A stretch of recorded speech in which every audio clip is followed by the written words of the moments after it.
Hi everyone. I'm Abby Gilmore and I'm the one of the trustees of Barnaby Festival in Macclesfield, and I'm really delighted that today I have with me here on Zoom Sharon Ginnis, who's a story maker who's been making some workshops about how to make stories that have been shared over the last week as part of our learning and participation programme. And originally, Sharon was going to help to skill people up in and develop their story making skills in Macclesfield during the festival, so that we could share stories and share story making all around the town. But sadly, as we know, it's not been possible to have the festival in person physically this year. We haven't been able to have Sharon helping to encourage people to make stories and be creative in their lives, but instead we've managed to do it digitally and online. So we've got a bit of a chance today to find out a bit more about Sharon and her approach to her own creative practice, and what she thinks about the importance of story making. And if anybody has any questions about the project or the workshops, or for Sharon, because we're live on Facebook, you can post your comments, and we'll pick up comments or questions, and we'll pick them up and we can ask them as we go. Okay, so Sharon, it's really over to you now. It would be great to hear a bit more about how you began to be a story maker and how that sits with what else you do creatively or otherwise. Oh, well, I was a primary school teacher, so I suppose I was inspired by an excellent English teacher when I was a teenager myself, whose name was Jeff Rayson, and he tried to give us all in his classes a real love of language and of being creative. And then when I was a teenager, I also joined my local amateur dramatic society. And I met a wonderful teacher there whose name is June Maidens. And she helped me to understand how to teach drama. And I took those passions with me into teacher training. And I realized when I was a teacher, a class teacher, I taught primary school children and mostly very young children, that I had absolutely no idea how you went about writing a story or making a story. And yet I was trying to teach it to people. Mm-hmm.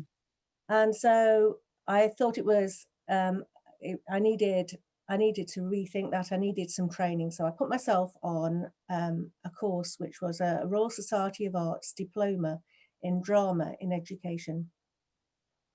Because people, I'd seen people who'd been on this course could make a story from scratch. They would sit down with a group of children and say, what would you like to do your story about? And between them, they would weave a beautiful story together. And those were the skills that I really wanted. So I practiced that skill and I got my diploma. And as a result of a whole range of experiences in teaching, I became an advisory teacher for drama in Birmingham. And so while I was an advisory teacher, I was part of a team, and one of my colleagues, Karen, she was a teacher from a special school, and she championed the whole idea of anybody can do anything, everybody can make stories, be engaged, be involved. And she took the special educational needs angle in our team. And it was just a very creative team of people, and we kept looking for ways of making it very accessible for everybody to be part of a story making community. And so eventually I left the local authority, having met my husband, who sadly died 6 years ago. But together we set up a training business, and we trained people, we trained teachers in schools all around the UK and then internationally. And our brief was a general teaching and learning, and making learning accessible for all and student-centered. But obviously for me, I was working a lot on use of stories and story making as a way of activating language and making English lessons lively and fun and enjoyable. So yeah, I mean, it's really interesting to me that you've come at this from being a teacher, really, rather than being a writer or a kind of storyteller first. And that's clearly something that's kind of embedded in the workshops and that you've been doing for us, and then also in the activities you just described. Can you say something about what you think or what you've found to be the benefits of story making and creative writing with working with young people, but maybe I don't know if you've worked with other age groups too? Yes, well, I have actually worked with all age groups in my career. So I have worked with when my husband died, I went back into class teaching because teaching was something that I loved and it felt like going home. And I found a nursery school locally, not a school, but a nursery locally that were prepared to have me and, and my story making ways. And I found a real home there, and that was a good place for me to be. And so I've taught and worked with people from 2 years old all the way through to adult groups that I've worked with. I did work for a short time in a further education college as well. And so there are lots and lots of benefits for everybody. So I wouldn't kind of naturally break it up into these are the benefits for younger people and these are the benefits for older people, because I think we all benefit from stories. We absolutely know that stories are fundamental to us, that we are engaging with them all the time. We do it through television, we do it through going to the theatre, we do it when we meet our friends and we tell each other the stories of what's been happening to us. We enjoy gathering around us when we're younger, our favourite tales, and enjoy hearing them over and over again. So without any kind of science to it, we know from our own experiences how important stories are to us. There's a particular benefit to making your own stories and telling your own stories.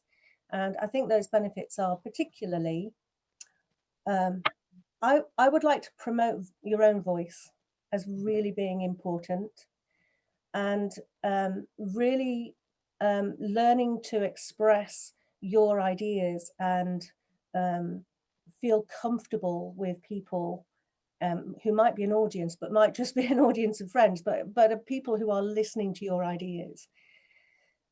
Because eloquence and being able to express your ideas really well gives you confidence. When you see people understand what you're trying to explain, it does give you confidence. But also it gives you a love of language. And I did refer to that. One of my first influences is feeling that this is an art form. Language is an art form in its own right. Whether you write it or you say it, it's a creative tool. It's a way in which you can express yourself and share inner bits of yourself with other people. So that alone is, I think there's a massive benefits to feel that joy of language and that confidence that you get from sharing through language. However, I think there are lots of other things for people that appear to be incidental, but actually they can be really helpful. So memory, if you have to memorize a story in order to tell it, you are practicing some skills which will become really important life skills. So if you're young and you get to practice them, that's going to be helpful. Think about how many times you need to memorize things when you're at school. And then even in later life, we're all talking all the time about having to make lists and, remembering all the things that you need to do, and how important those, that memory is. And if you've got a good memory, it shortcuts a lot of having to write things down and, find systems for keeping all the things that you've got to do alive for you. But I think what I'd say mostly is it's telling stories. One of the main benefits of telling stories and making stories in particular is the development of creative thinking. And arguably, you know, our ability to think creatively is one of the things that makes us, importantly, so human and gives us our edge. We can imagine things that don't exist. And in that, we can ask ourselves what if questions. What if we could go to Mars and live on Mars? And just in asking those kinds of questions, then we are begging ourselves to find answers for it. And in stories, there are no rights and wrongs. We're not, you don't have to have any particular kind of content. You can make up whatever content you want. So it gives a really wonderful place to test your creative thinking and test your ideas and think about possibilities, and that in itself is a really great thing. And in the world of education, we have looked a lot at thinking skills, and actually the bottom kind of level of thinking skills is often regarded as just a bit of knowledge and information, and the top kinds of thinking are all to do with creative thinking and making new ideas. And this kind of thinking is accessible for very, very young children because there are no rights and wrongs. We can start with 2 and 3 year olds. So I think we have possibly a little clip of Shuggy talking about his story, and he's just 5 years old and being very articulate. Is it possible to listen to a little bit of Shuggy's story? This character is? Two-coloured Superman. Okay, and what kind of person is he? Oh, Superman. Who is he? What does he do? He's superheroes strength. He has superhero strength, and his strength is so good that he crack the world. Oh, so he's got super strength. Yeah. Wow. Okay.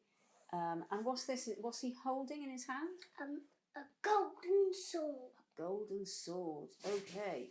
So we've got a ring on the floor, and you've got a hat. What's the character wearing that hat?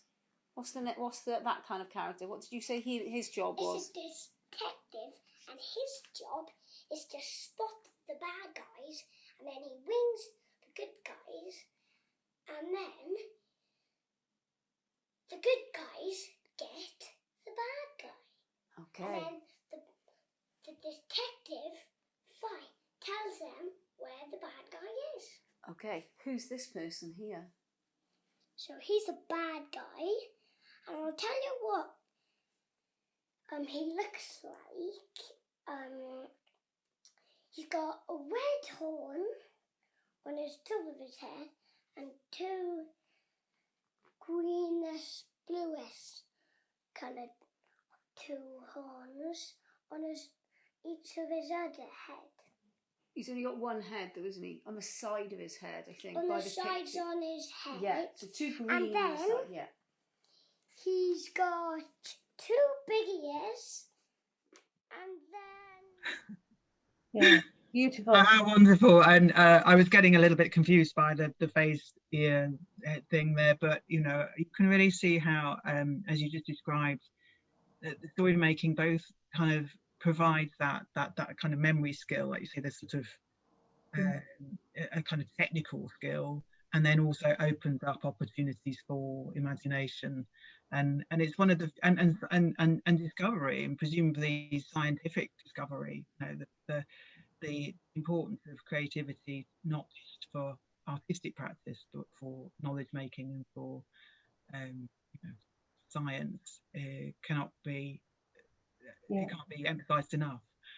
Yeah, that's why I, in the little bit of information about us before we put the films out, I used the Albert Einstein quote that imagination is more important than knowledge, because he goes on to explain that with knowledge you are limited to what we know, but imagination means that we can go beyond that, that there are no limits to what we can imagine.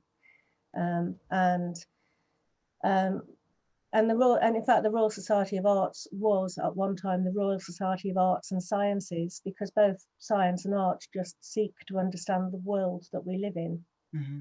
Mm-hmm. And I think in Shuggy's story, we can begin to see one of the themes that young children are particularly interested in is superheroes, because he's working out what it is to be an adult, and what it is to be in the world, and what are the superpowers in the world. But he's using his imagination, and so it's okay for him to have a character that's got a horn on the side of the head, and whatever else he wants to design, because it's his story.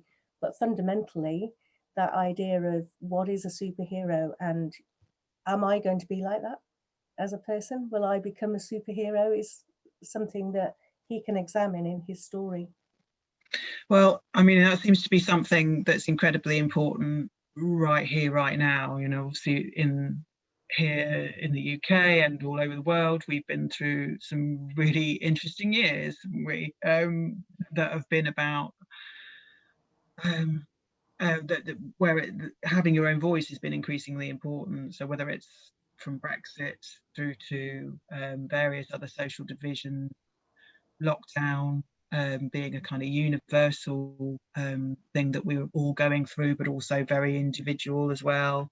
And then, of course, we've seen various protests and movements, not least the Black Lives Matter movement recently. So how do you feel story making kind of helps us to address social issues like those?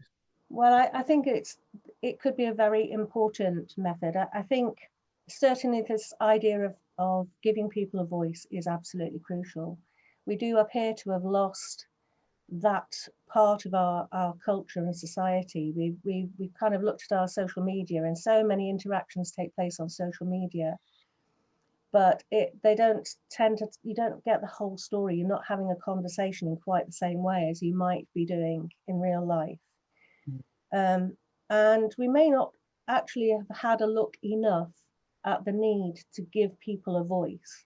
And that would start from them being able to explore how to talk to an audience, just simply have an opinion, have a voice, understand how to express something so that that main idea can be properly heard. And there does feel to be something quite fundamentally lost in our society, that so many people feel their voices have not been heard. And there must also be a process part of that the systems themselves don't actually give people a voice. But if people don't feel they've had that opportunity to practice being a public speaker, and to practice explaining, expressing, declaring, arguing to an audience, then they don't have a set of skills that they can actually fight for, and fight for a platform comfortably. Lots of people have told me how nervous they are about public speaking, and so it's a real thing. The fear of talking is a real thing out there for people. There's also something there, though. I think you talked about people who want their voices to be heard. So maybe there's something also about the skill of public listening. How do you think that story making helps people to kind of understand, and other people's perspectives, or to be able to actually hear those voices? Yeah, I think we are familiar with the idea of learning about other people's lives through story. And it's one of the reasons that people really enjoy soap opera stories, and TV series have become very, very popular over the last few years. Whereas we used to have maybe a program that would have 6 episodes, now we are looking at several series of the same characters going through problems. And so people are familiar with the idea that they are looking at life through living it a little bit with the characters that they know and love. But actually making your own stories means that you learn to construct those things, and you're not just looking for the themes in somebody else's tales and stories. You can construct your own themes and your own main ideas in your own stories. So they tend to emerge, those themes tend to emerge, because if they're something that we're very passionate about and think about a lot, as you make a story for yourself and make a story that you're going to tell, the things that are important to you will start to emerge out of the characters and out of the situations that you put those characters in. So in the story that I made as a demonstration for the films, the story of Devin, I was trying to make a story that could be enjoyed by a whole family, from 4-year-olds, 3-4-year-olds, maybe even younger in a family, all the way through to grandparents or great-grandparents. And yet ask people a question, what is a family? And how do families work? And so, you know, if you are a young person in this family, in the story, what do adults do to keep you safe? And is that the same as in your family? Is that the way adults in your family work? Or if you were an adult, you might be thinking, as a parent, when I'm faced with these dilemmas, I really want a bit of me time on the beach with my sun cream on and enjoying the sun, but I have a family and the youngsters want to do other things. How do we balance those kinds of needs up in a family? And so they beg questions that as you're making the story, it begs questions of your own experiences and helps you to reflect on those, and helps you to understand what you think about the world and compare it with what you know about other people. And if they can be quite serious issues. So I did in this story, I tried not to use any pronouns, partly so people could choose what they thought about the main character Devin, but partly because that is an issue, that's a current issue for us all, as we are beginning to try to understand how we are inclusive as a society. And in terms of giving people voices, we make art that includes people and gives them a chance to interact with us and say whether they feel that's a good a good interpretation of their life or not. And I gave Devin 2 dads because I thought people could talk about that too. How many people do they know in that kind of situation? Is this family like other families that they know? So there were layers of, this could just be about you and your family and how you deal with life, but it could also be about wider issues out there about how we want to identify ourselves in the world, and how other people deal with that. So the workshops, which you've just mentioned, you know, that people can go back and have a look at them, and they'll be up on the Barnaby website in due course when they're up there on Facebook. Were there any particular techniques or things that you taught in the workshops for how people can kind of, you know, take things forward? I suppose what I would go back to and suggest to people very strongly is that, like any other skill, it's practice. And so making stories as many times as you can and telling them to people is the way to do it. So walking the story through, getting the skeleton of your story and walking it through is a really good idea. I don't know whether we could, is it possible to see that little clip? So I have encouraged people of all ages not to fix their story too quickly. One of the things I learned as a teacher was that once the story was written down, it was very much more difficult and challenging to edit it. So if you don't write it all out completely first and you lay your story out as a set of notes on the floor, and then you walk that story through, it really helps to, first of all, start to memorize the story, but as you're walking it through and telling the story, it helps you to refine your ideas as well. So when I'm looking at the clip of myself now, I can see that, for example, I'm looking up in the sky because I'm accessing memories. I'm thinking about the story, and it's stored in my mind somewhere. And so when I get to the point where I'm actually going to tell the story, I want that whole story to be so embedded in my thinking that I can concentrate on focusing with my eyes on people and really expressing the story and doing some performance of the story. But I think it's necessary to have this rehearsal time when you just walk it through several times and tell yourself the story and listen to your own voice and think about whether or not you've connected up all the ideas so that somebody else can get the same kinds of pictures that you have in your head of that story. So my tips are, if you're making stories, keep making stories and telling them. Listen to the feedback, and over time reflect on which stories you've used, which stories you've told, which stories went well. Think about stories that you know and how your stories compare to famous stories, and what bits that you want to borrow from famous stories, because that's always a good trick to do. And so my final tip for building stories would be, make yourself a storytelling toolkit.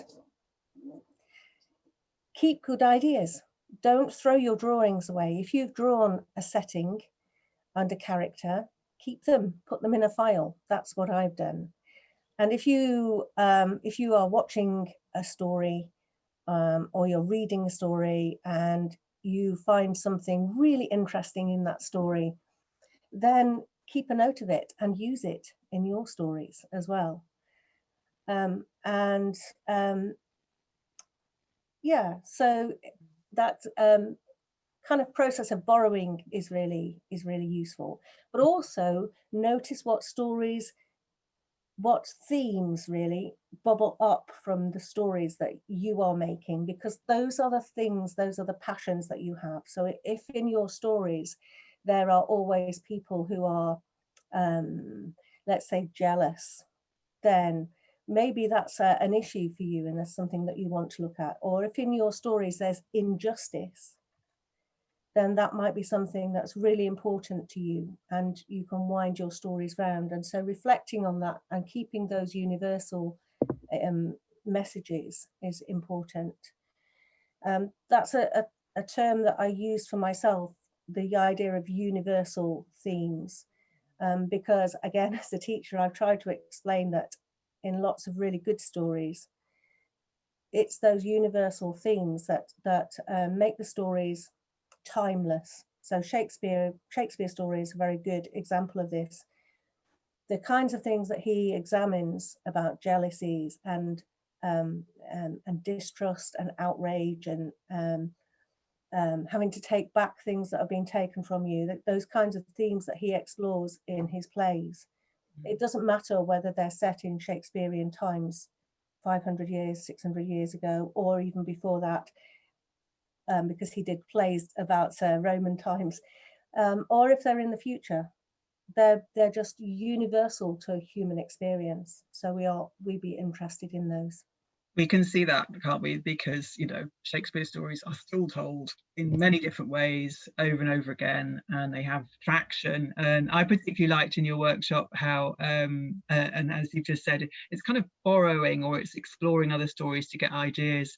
I loved how you used the funny bone story. So the universal theme of going and finding a young boy to frighten, you know, that's a nice one for me. So you've told us a little bit about how people can, if they've engaged with the workshops and they want to kind of carry on, you know, to practice and kind of where they should go next. What's next for you, Sharon? Where are you going next? Well, holiday. Oh. From here. Are you going to Crete? Oh no, but Crete. The idea of the story set in Crete does come from one of my holidays, and from a rumor that that we heard. It was actually my late husband was a big Joni Mitchell fan, and when we went to Crete, he said he'd heard on an interview that she'd said that she'd lost a book of poems when she was living in the caves at Matala, and in 1969, I think, and so that was such an intriguing idea. I haven't managed to use that until recently, but I've had that stored up for quite a while. Okay, yeah, which is another tip, isn't it? Is like keeping those stories and keeping them for another day when they might pop out again. Absolutely. I am going to, hopefully in the autumn, depending of course on the situation, work with some circuses. Probably, I mean, the way things are going, it'll probably be on Zoom, but you know, if things are different, then face to face. Because circuses are looking at the use of story and how they develop stories that they can make into circus theatre. And although lots of my life has been spent in education and school-based things, I love theatre too. So, you know, I'm going to kind of go and work with them and look at those kind of aspects, how we blend story and circus and theatre together. So that will be exciting. And maybe, hopefully, we'll be able to bring you to Macclesfield at some point for Barnaby Festival. Oh, so, that would be lovely. Yeah. I have sneakily got my Alan Garner book here. It's compulsory here, actually. You get handed one Alan Garner book at least on your way into the town. So well, he was very, very inspirational for me as a child. I loved his stories, and so I've got a bag of Moonlight, which is a collection of folk tales. I think, I went to look for it because I think when we were talking earlier, Abigail, you said there's a project that is about folk tales, possibly. Well, I think a lot of the ideas of programming for Barnaby were concerned with thinking about stories and kind of visions and putting yourself in other people's shoes, and but also then stories of place. And if we can bring you to Macclesfield and we can do something that's a bit more like what we'd hoped to do originally before COVID-19, then it would be great to think about how we can encourage other people to make stories and make stories, Macclesfield stories that are connected to the landscape and connected to folk tales. Oh yes. So we'll find a way to do that, hopefully. That would hopefully not on Zoom, but very soon. I think that it's time to go, and I think that so I'd like to thank you very much and encourage anyone who's watching to just check out the workshops and to make some stories. So thanks again. Yeah, thank you. Bye. Thank you very much. Thank you. It's been a real pleasure. Pleasure to have you.